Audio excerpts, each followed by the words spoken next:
Everyone is hot. Really complaining today.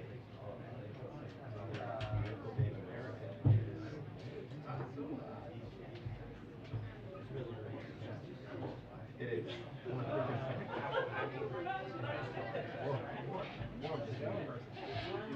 It's not your style.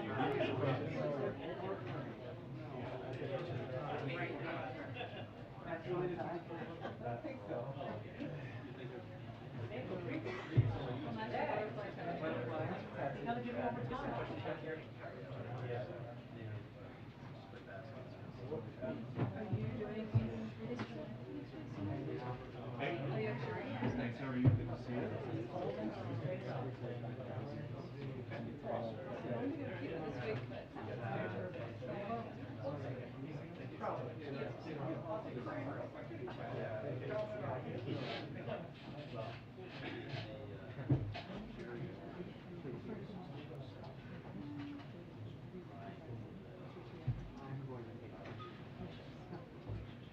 I do that like every day, so it's fine. I know, but you're on the end of this thing.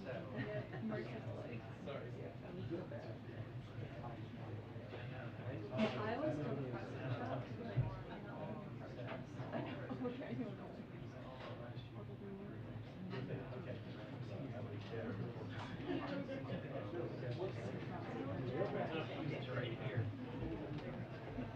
Good afternoon, everybody.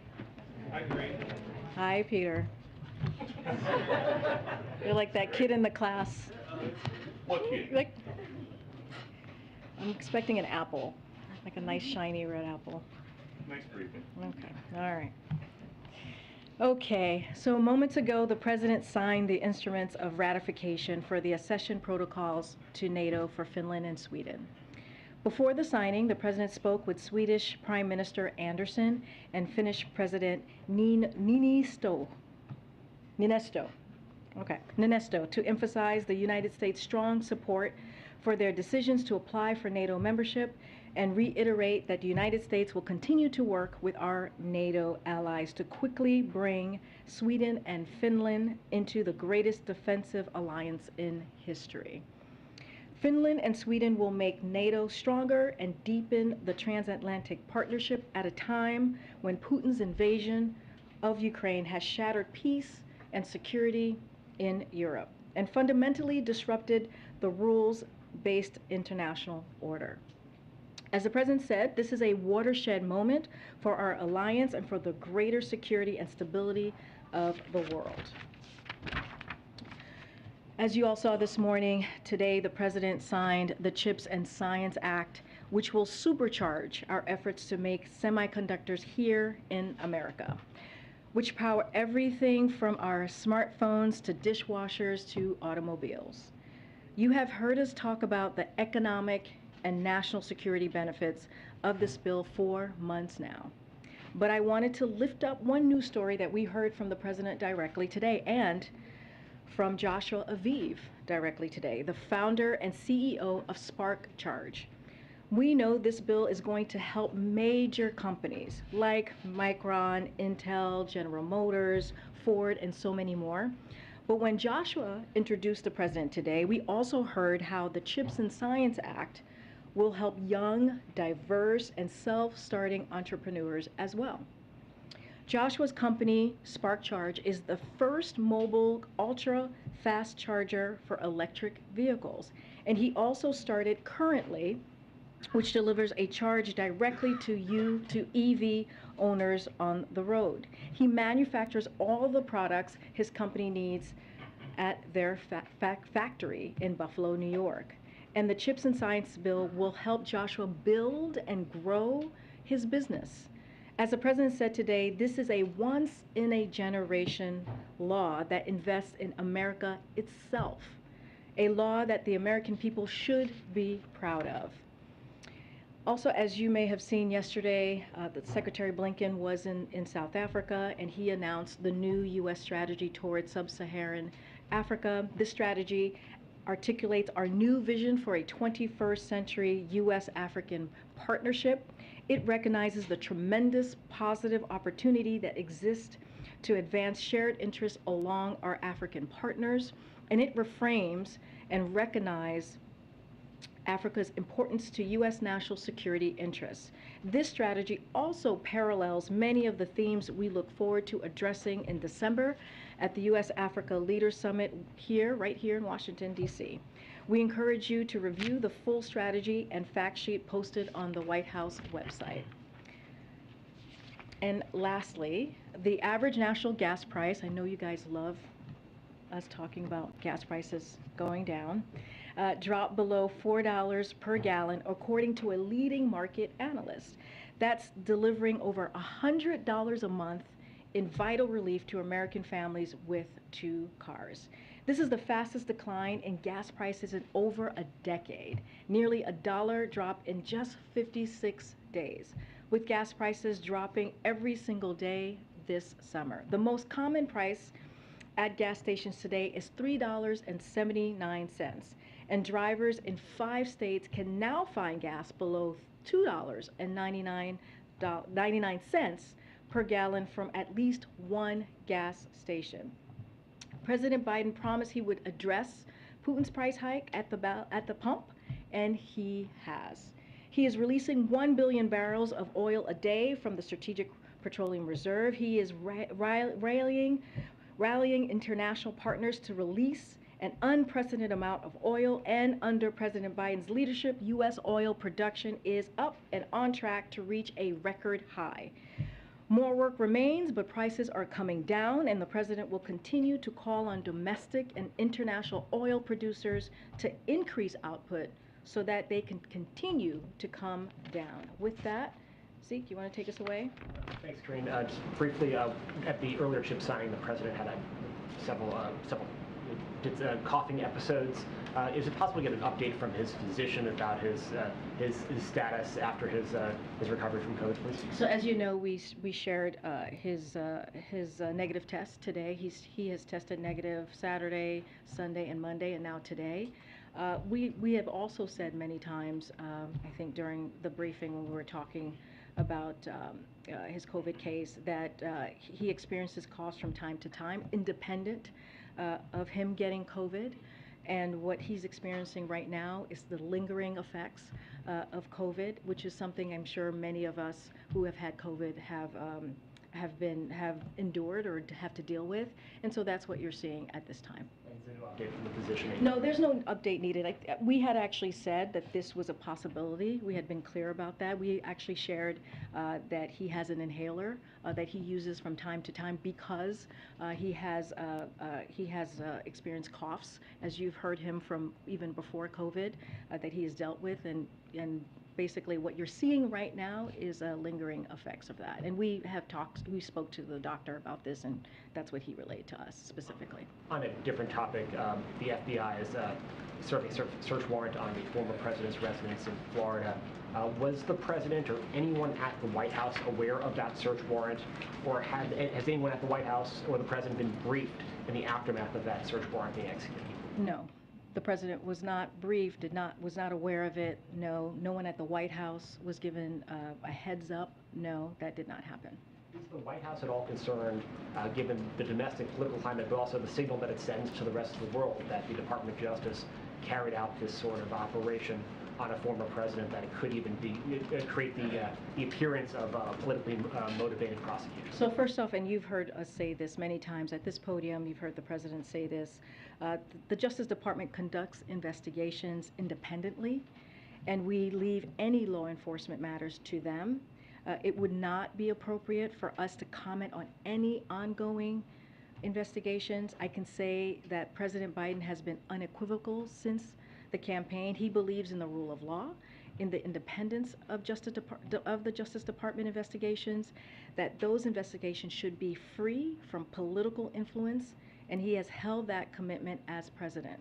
I want to also remind you all of what he said on January 7th of 2021 when he then nominated Merrick Garland to be the Attorney General, and I quote, "We need to restore the honor, the integrity of the independence of the Department of Justice in this nation that has been so badly damaged." And so many former leaders of that department in both parties have so testified and stated that. I want to be clear to those who lead this department who you will serve. You won't work for me. You are not the president or the vice president's lawyer. Your loyalty is not to me.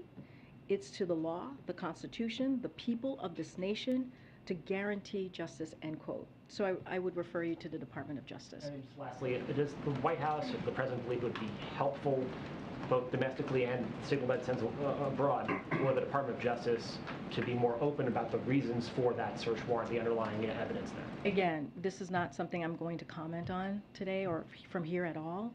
This goes to the Department of Justice, and that's where I refer you to. Right. Thank you. The President this morning stressed that the CHIPS Act will create jobs, will grow the economy, but when will Americans feel the impact of this legislation? When will this law impact supply chains? When might prices go down because of this?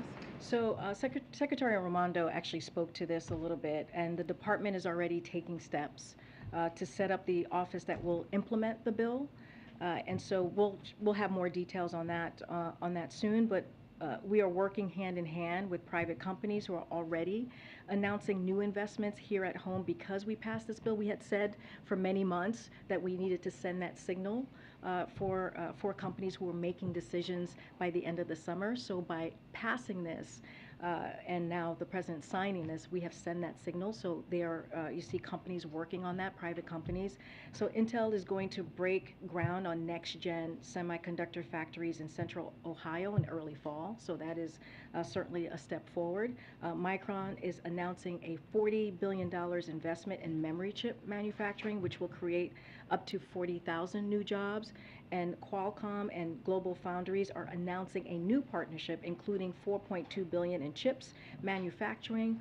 Qualcomm will increase U.S. chip manufacturing by up to 50%. Just giving you a little bit of already what's happening, and we'll have more specifics on when we'll see a direct effect. And on this rate, I understand you're underscoring the independence of the Justice Department, but just politically and in terms of the optics of this, are you concerned at all about how it looks for the Justice Department to be investigating and raiding the home of the former president, who may very well be the current president's rival in 2024? Again, we're just not going to comment on any ongoing investigations from here.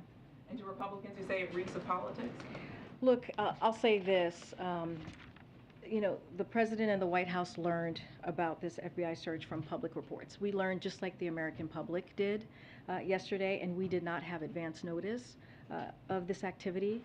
President Biden has been very clear from before he was elected president and throughout his time in office that the Justice Department conducts its investigations independently. He believes in the rule of law, and what we are a nation of law, and we defer any incoming on this particular incident yesterday to the Department of Justice.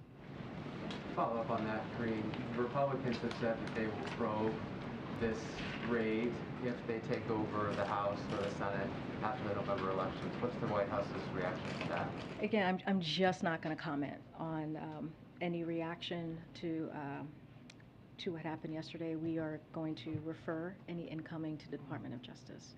Okay. But that's not really about DOJ. It's more about what might be coming your way if the election does not go your way. That's a hypothetical, and I'm just not going to entertain it at this time. And another topic, the House is meeting on Friday to vote about the Inflation Reduction Act. Assuming that they go ahead and pass the bill, what are the President's plans for signing it? No plans at this moment to share with all of you. As you know, there's an enrollment process. It takes some time before the bill can get signed. Nothing to share at this time on what that looks like. So we just are Looking forward, we are grateful for what the Senate was able to do just a couple of days ago, and we are looking forward to the House passing it so that we can deliver for the American people. Yeah, and then I'll come back. Just to follow up on the Republican criticism of this search warrant that was executed on Mar-a-Lago, does the president believe that the Justice Department acted accordingly here? That is not. I'll say this again. That's up for the Department of Justice to decide. It is, when it comes to the criminal investigation, it is independent, and they make that decision. And has the White House been told whether or not Attorney General Garland signed off on the search warrant himself? We learned about this, the president learned about this just like you all did, through the public reports, and we learned about this just like the American people did. So you don't know whether or not Garland signed off on it? I don't have anything more to share. So like I said, we did not know about this, and we have not been briefed on this. We learned about this just like the public, just as you all were reporting it through the public reports. And on the president's agenda, how does he plan to use the string of wins that he's had lately and that Democrats have had lately to turn it into a sense of momentum, not just for his own low approval ratings, but also to help Democrats in the midterm elections? So look, you know, what we have seen this past week, and I would argue the past 18 months, has been a president who has a legislative success, more legislative success than any modern president. If you think about the American Rescue Plan, if you think about the bipartisan infrastructure law, if you think about what's going on with CHIPS, what's happening with the Inflation Reduction Act we are grateful for, and it looks like it's going to be passing out of the House in a couple of days, and so much more. Burn pits, all of these successes certainly is something that the president has talked about for many years. If you look specifically at the Inflation Reduction Act and those components that are incredibly popular, when you think about how the American people feel about these, about lowering costs, energy costs, lowering premiums, healthcare premiums. These are things, and especially the Medicare to be able to negotiate, these are things that Democrats have been fighting for 34 years. And special interest groups have said no and have not allowed, congressional members to work really hard and pass bills to lower those costs for American people. And finally, what we have seen this week is a win for the American public. And so the president, the vice president, cabinet secretaries, congressional members are certainly going to be out there talking to the American people, talking about these wins for them that we were able to work together on. And so that's what you're going to see in the upcoming weeks. And you have congressional Democrats right now in their districts talking about this particular bill, and others, CHIPS as well, and in their district, and talking about how they were able to deliver. And does the president think he'll get a boost from this? I mean, look, I think our focus is always on delivering for the American people. This is a president who has been in office for some time. A lot of the components that we have seen delivered are things that he has fought for since he was a senator. And when you think about lowering prescription drugs, that's something that's incredibly personal to him. And that's what matters. What matters right now is the work that we're doing, which are very popular. The components, the legislation are very popular with the American public, and that's going to be our focus. Yeah, Steve. The archivist said in a letter to the Justice Department in February that classified material apparently was taken from this building down to Mar-a-Lago in Florida. What's the president's reaction to that general notion? I'm not going to comment further from here from what I said. This is a criminal investigation that the Department of Justice is running, and I leave it to them to speak to it. The president is the original classification authority. All of it stems from him personally. He has no specific reaction to the way that classified material was apparently handled in this case? Again, this is a criminal investigation that the Department of Justice is independently running. We will leave it to them to speak to this. Once more on this question of the general reaction to what has happened since yesterday. Does the president feel that the FBI's legitimacy in its decision-making, the way that it handled this, is on the line now? The president has been very clear. I read his quote from when he, on January 7th in 2021, when he nominated Merrick Garland, and how he felt the importance of not politicizing the Department of Justice, the importance of having that independence. And so I leave the quote that I read to all of you just moments ago to you. Separately, the president visited, well, we know that the Speaker of the House was here visiting the president today. Did they discuss the Speaker's visit to Taiwan? I have not seen the president since the event, so I can't speak to that at this time. Thanks, Karine. Do you consider Donald Trump to be a political rival of President Biden? I'm not going to speak to that from here. Well, you talk about Trump all the time. So do you consider him to be I don't talk about Trump all the time. ultra MAGA? You guys were criticizing his handling of COVID last week. You've mentioned his January 6th response a couple days ago. So can you say, based on all that, I didn't say anything about Mar-a-Lago. I'm just asking you if you consider the president to be... I'm saying from here, I'm not going to comment on that. Does the president still want to think that he would be very fortunate to run against Trump in 2024, like he has said before? Again, I'm not going to comment on... It's just I'm a not... quote from the president. In the next election, I'd be very fortunate if I had that same man running against me. Does he still All I think can that? tell you, Peter, is that the president intends to run in 2024.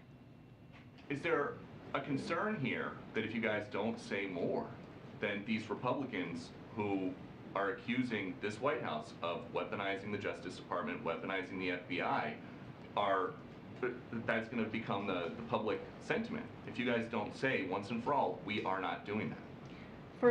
First of all, we're just not going to comment on the Department of Justice investigation. Okay, We're just not going to comment on that. Is this White House weaponizing the Justice Department and the FBI against political opponents?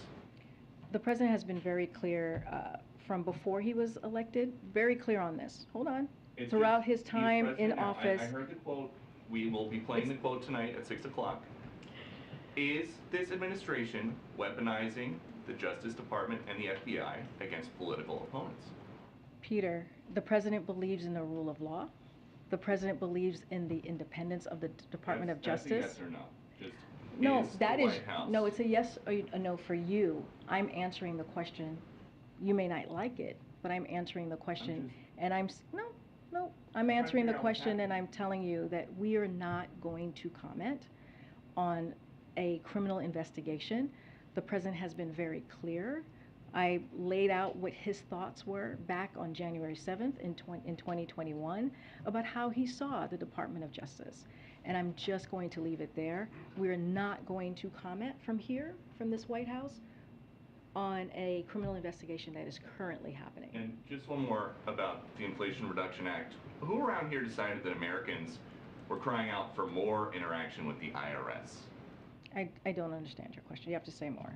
Do you think it's going to be popular when the 87,000 new employees hired by the IRS go around and start auditing people to pay for the Inflation Reduction Act? So it's very clear. The IRS commissioner was very clear on this. He said that on the record that this will only apply to those earning over $400,000. The commissioner said, and I quote, "These resources are absolutely not about increasing audit scrutiny on small businesses or middle-income Americans, as we have been planning our investment of these enforcement resources is designed around Treasury directive that audit rates will not rise relative to recent years for households making under $400,000. So no this is focus on those who are corporate wealthy tax cheats that congressional Republicans wanted to defend.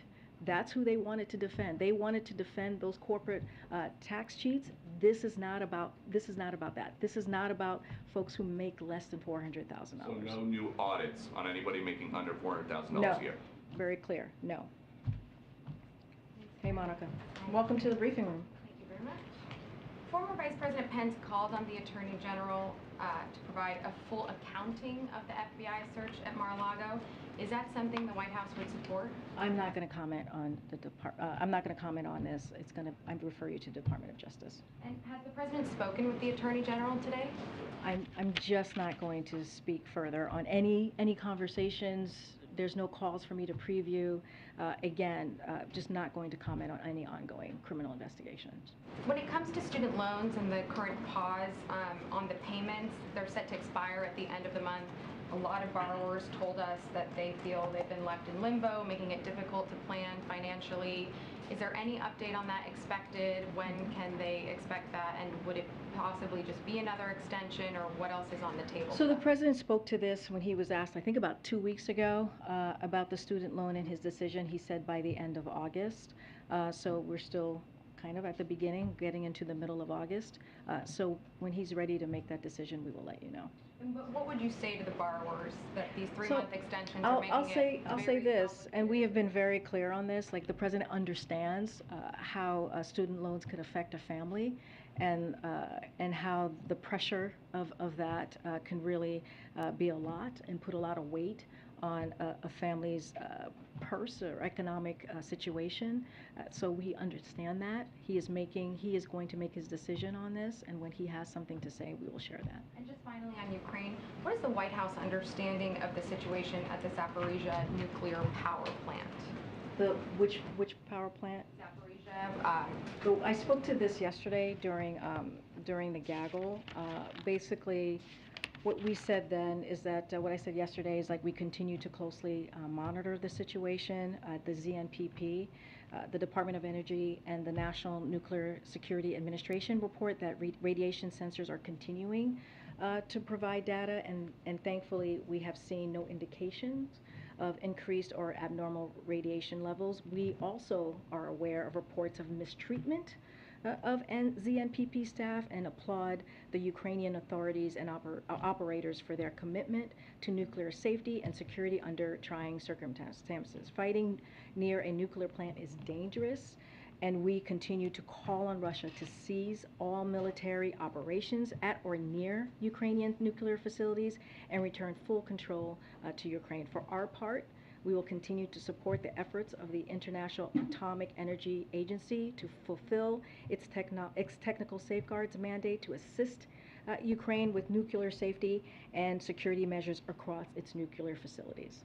Okay, thanks, Karine. President Biden is scheduled to leave town for South Carolina tomorrow. Can we get any details on how long he'll be away on vacation, what he'll be doing?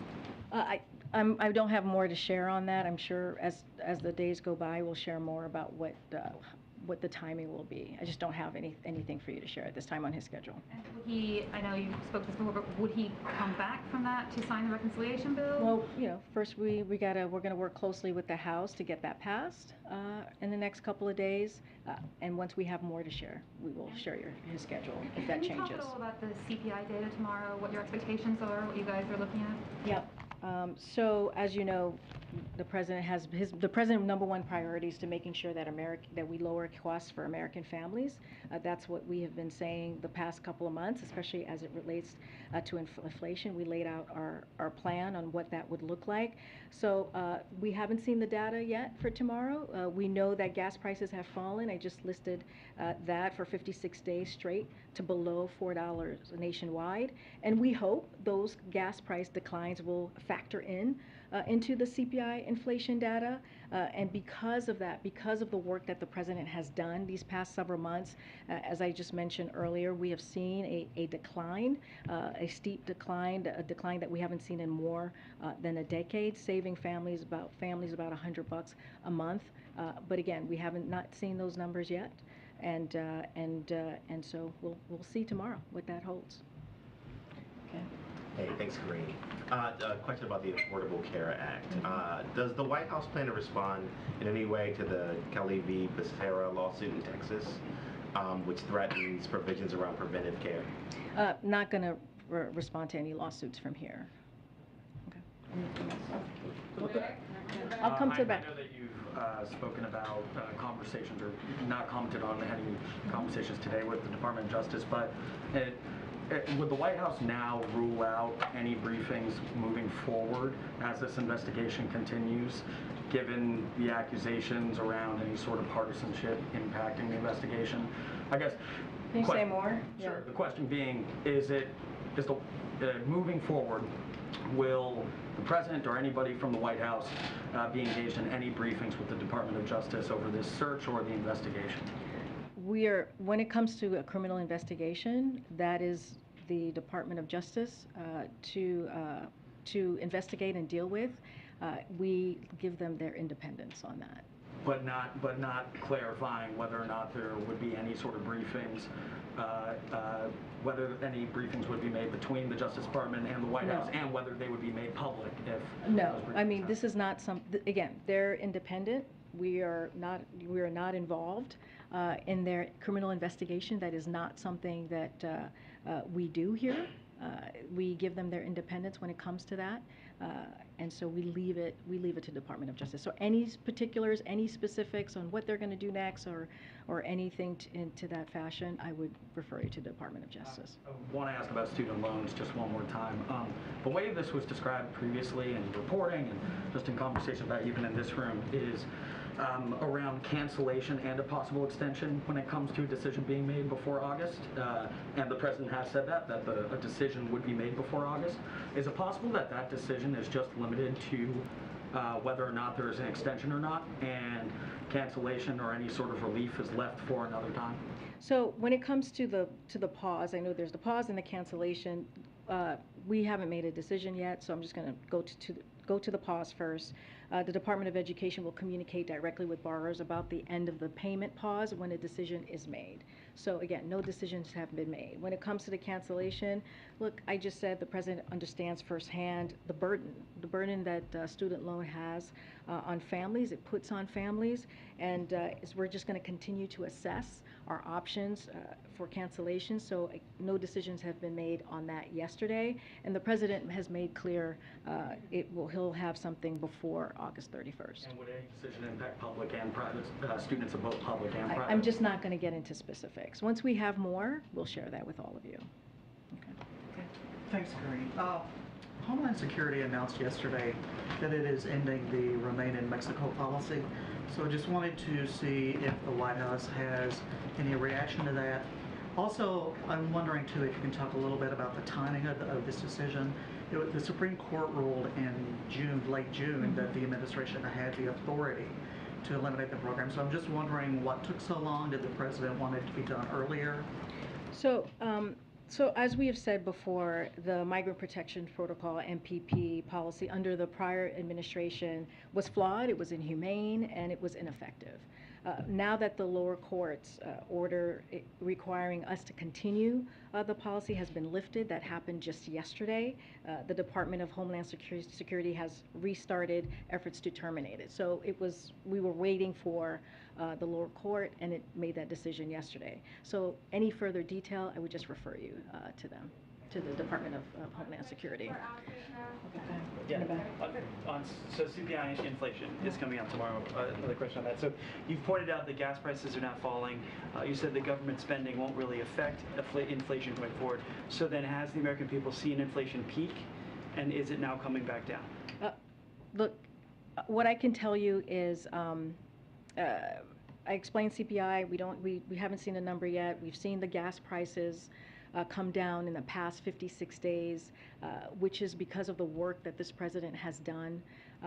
We hope to see that is reflected in CPI, so we will see what that looks like tomorrow. As it relates to inflation as a whole, what I can speak to is the work that we have been doing and what we have, the plan that we have put forth, including making sure the Federal Reserve has their independence to make sure that they can do the work that they're doing and they have the strongest monetary policy to work on those things. And it matters that the Inflation Reduction Act is going to looks like it's going to pass. It matters because we have 126 economists, both on the right and both on the D side, Republican and Democrats, who have said it is going to help fight inflation. That is important, including 5 Treasury secretaries, also Democrats and under Democrats and Republican administration. So that's going to be incredibly important, and we're just going to continue doing the work. Yes, gas prices came down by $1 per gallon, but we understand that there's more work to do, and we're going to continue to do that. We leave any data. I'll leave that. We'll see what the data looks like. The Intel CFO says that they don't expect to see the money until the end of 2023. So then the jobs the president is promising from this act, will they then have to wait till 2024 as the money cycles through? Well, I mean, I was kind of clear on this, and we have been for the past several months, and I said this moments ago. One of the things about passing the CHIPS Act and now signing it into law, as you saw the president do today, was sending that signal to private companies that we were going to take action to make sure that investments were happening here, right? To make sure that manufacturers were staying in America, and that we were able to make sure that we were doing the work that our country needed to do. To make sure that we're leading across the globe. And so that sent a signal to private companies, and that's why I was able to lay out what Intel is going to do, what Micron is going to do, and Qualcomm, and Global Foundries. When will we see those jobs? Well, I think we'll have more to share. This is the question that I kind of gotten, like when are the American people going to feel the impact? We'll have details on that very soon. In the meantime, we're taking steps to set up the office to get this done as quickly as possible. But I think what's important here is that this commitment that we have made, again, CHIPS bipartisan, very important. Both Republicans and Democrats came together to get this done, shows a very loud message to private companies that we want to make sure that we are investing in America and also can compete across the globe. Okay, Sebastian. Thank you, Karine. So I'm not asking you to comment on the Justice Department side of this, obviously, because I know your answer. But politically, is the president, who's the country's leader, is he confident that he has a plan to address the way that a lot of Americans, maybe even a very large number of Americans, are being told and may now believe that Donald Trump is being persecuted, that the deep state's coming after you, that the IRS and the FBI are corrupt, all this kind of stuff? This is really believed, apparently, by really a lot of people. He's the leader of the whole country, as he often says. Does he have a handle on this? Your question is still asking me to comment on what's happening, right? By me answering it is still asking me a question to comment on it. Oh, absolutely. So I'm going to stick to what I've been saying, is that this is a criminal investigation that's independent to the DOJ, and we leave any inquiry, any questions about what is happening to the Department of Justice.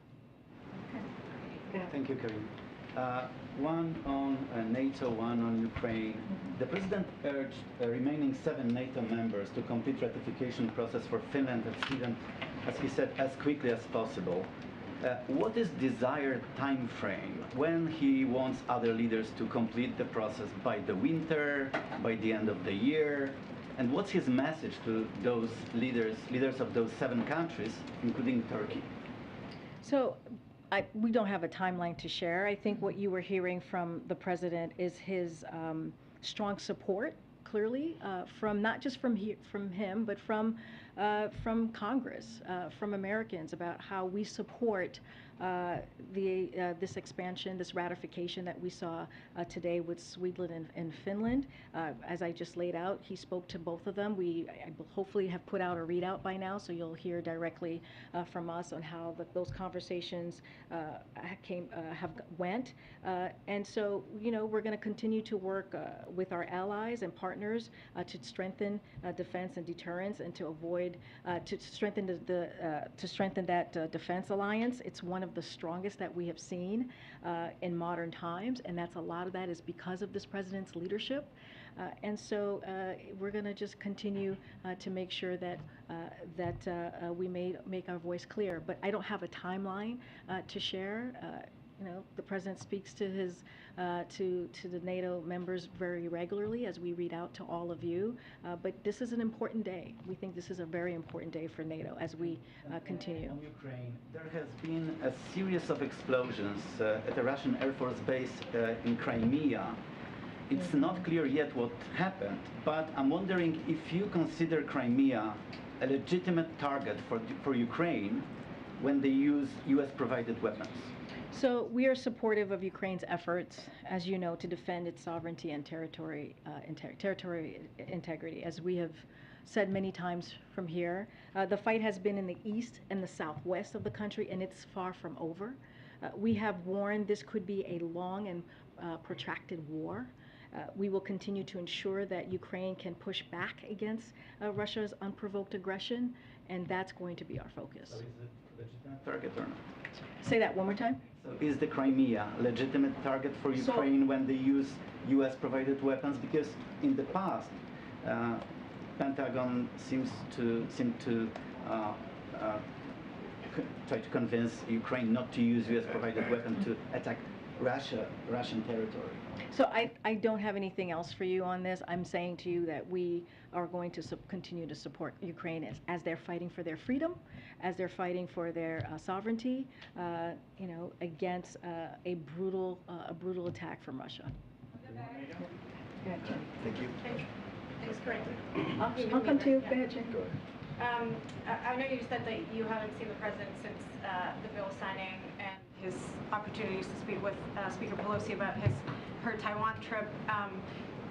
Presumably tomorrow they have another chance at the PACT Act signing, but since you have talked with him about the trip since it happened, does he want to have a conversation with Speaker Pelosi about it, to hear what she's heard on the ground, what the Taiwanese government would want to see from the U.S. government?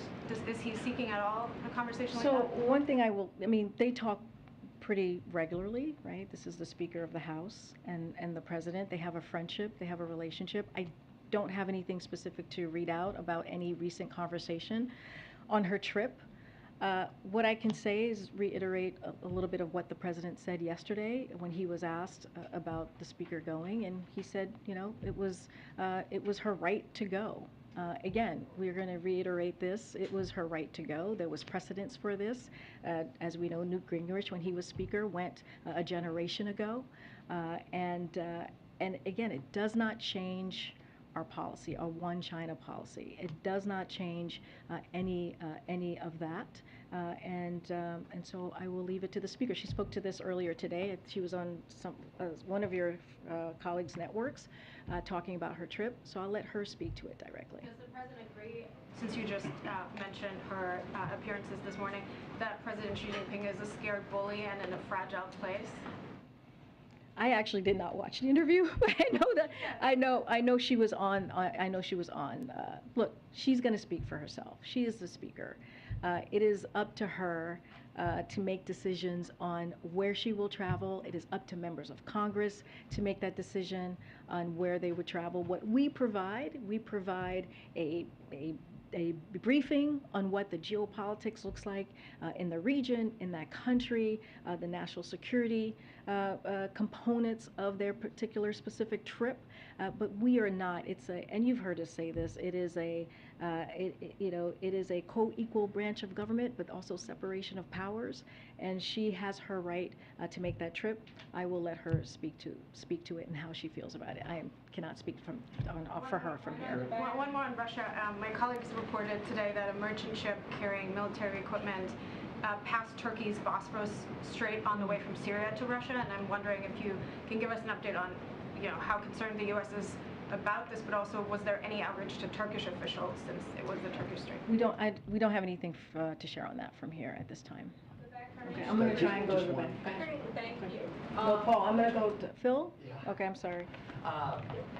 The president campaigned on binding up the wounds of the country and restoring norms, and I'm wondering, 2 years in, if the president believes that he has made progress in restoring the American public's faith in federal institutions. Well, one of the things that we understand and the president understands, and I've been asked this question in different variations, and it's pretty much the same. When he ran, he understood that we were in a politically polarized environment. He understand that it was going to be a lot of work to bring people together, and I think the work continues. Even in his first 18 months, there's still a lot of work to be done.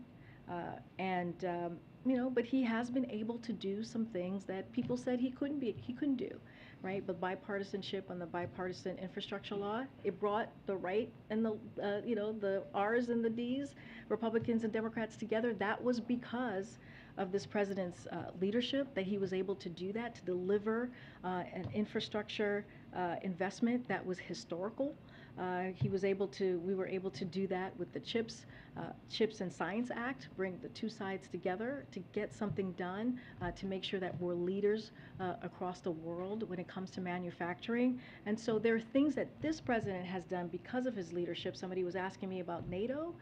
That is also important as well. NATO is the strongest that it's been in modern times because of his leadership abroad. So I think there's still more work to be done. It's not like turning the light switch on, and so we're going to continue to do the work. So there's no yes or no answer. We're going to continue to work towards that. And then you've said repeatedly that the president learned of the news of the FBI visit to Mar-a-Lago the other day through news reports. Can you tell us anything more? Was he watching the news? Was he scrolling Twitter? Did someone in his staff flag it for him? I can tell you this: he was not aware of the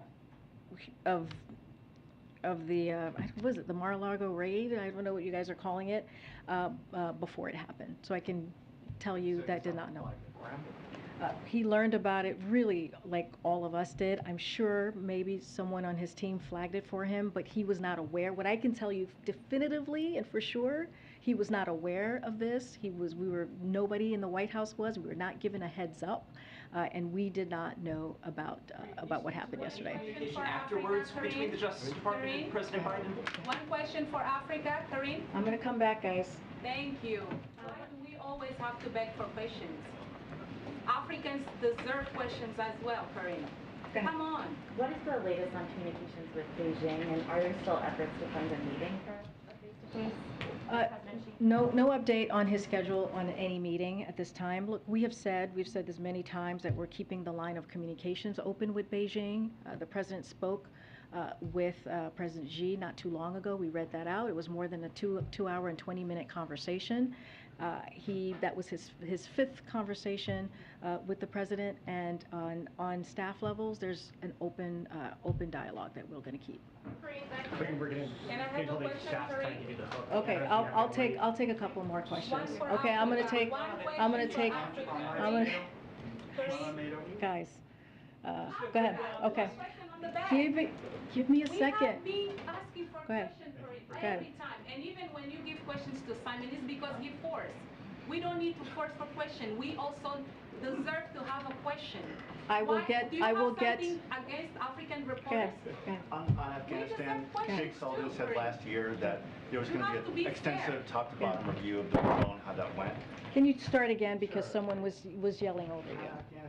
Jake Sullivan said last year that there was going to be a top-to-bottom extensive review on how that withdrawal went. The hot wash. There was some reporting today that that is not going to be ready for the 1-year mark. I guess the question is, why is that process taking so long? What has been the holdup there? So I know you're talking about the hot washing specifically. So the update that I can give you from here is that departments and agencies have begun their independent after-action reviews of the operations at the end of the U.S. military mission in Afghanistan. And again, once those internal reviews are done, we will have an opportunity to look at the full picture. Once they're done, we will give you the full picture in a way that will help inform future operations. Department and agencies will share lessons learned consistent with operational and classification security. It's just still underway. Once we have that, we will share our lessons. So that's the wait on like agency level, department level. You haven't, White House hasn't received anything. From what I understand, it's the department and agency levels. There's no set timeline for when that's. Don't have a timeline for you on this. Go ahead. Go ahead. Can I Go ahead, have Andrew. a question, Karine? Thank you. Adjacent to the news of the day from yesterday, since the news of the search of former President Trump's home became public, there's been a lot of reporting on chatter among extremists online about the possibility of violence, people talking about Civil War II, et cetera, et cetera. The president put out a domestic violent extremism strategy last year. Is the White House in contact with the Justice Department, DHS, or other departments about preparing for possible violence as a result of this? So we've been very clear, and so our message is this, that the president and this White House, there's no place for political of violence in this country. People have the right to raise their voices peacefully, but we would strongly condemn, as we have many times from here. The president has condemned any efforts to plan violent behavior of any kind, and so we would ask Americans to remain peaceful in this time. Again, this is something that we condemn.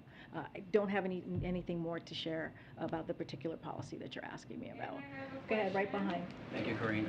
Can you speak to the importance of the Inflation Reduction Act reaching Black and Brown communities, which we know make up a disproportionate share of poverty rates and pay more in energy costs?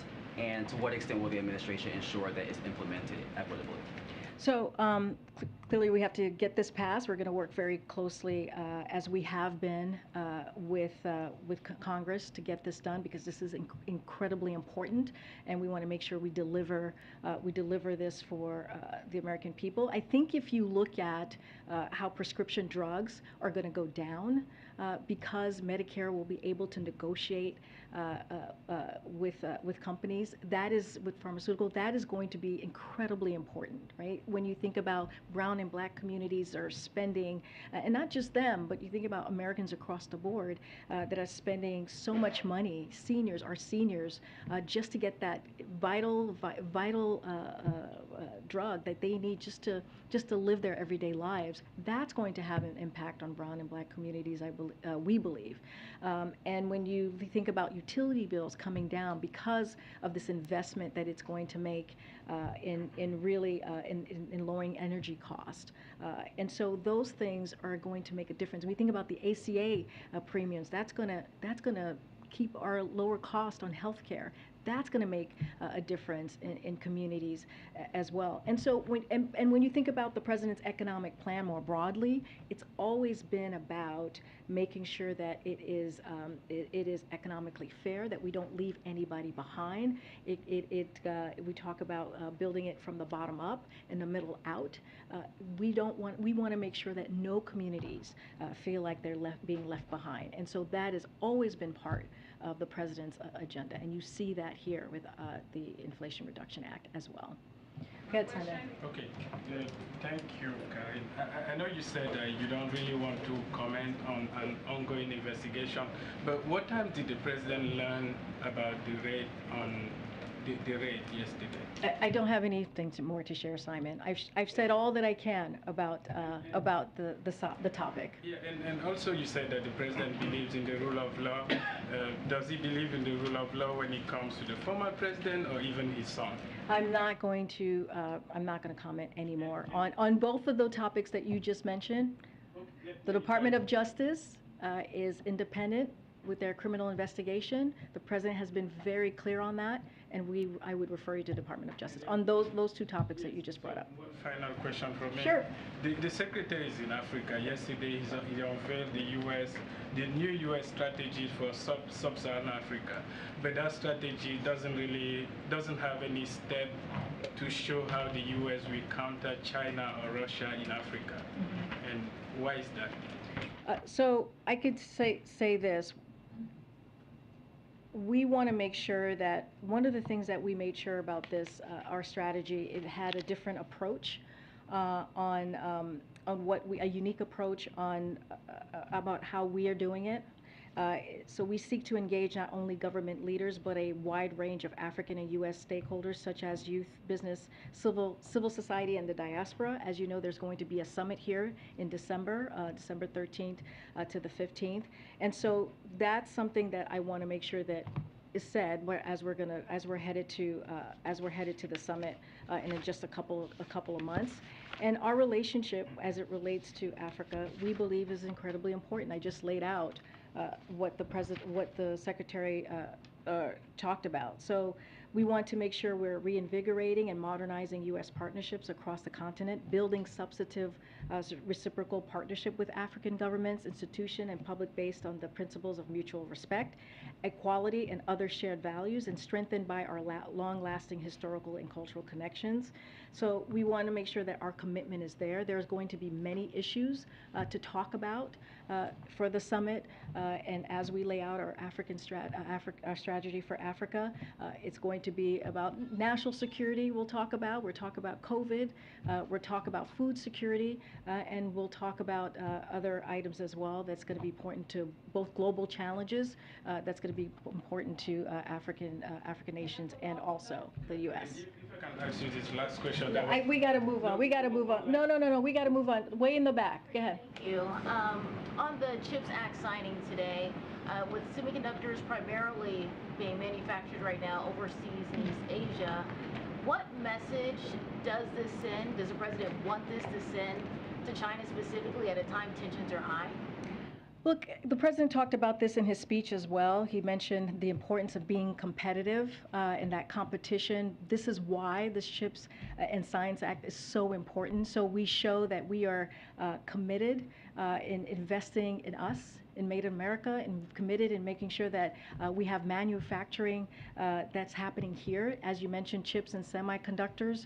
As you mentioned, even our national security. Strengthening our national security is going to be important in chips. Strengthening our supply chain is going to be also important as we look at chips. So look, it doesn't stop us. Even the escalation that we're seeing, and that we are being very clear about with how we're communicating on that piece as well. But we also have to continue to do the work of the American people. We have to make sure that we're delivering for the American people, and that's what this shows. It's going to create jobs. And it's going to create those important chips when you think about the automobiles, when you think about the smartphones, all of these things that's going to be important in lowering cost for the American people. And so that's our message to the American people, is that we're going to make sure that we deliver for them and lower costs and create jobs at the same time. More on inflation with numbers coming out, wanting to get more detail about what the White House is prepared to do to help families on a fixed income or still struggling.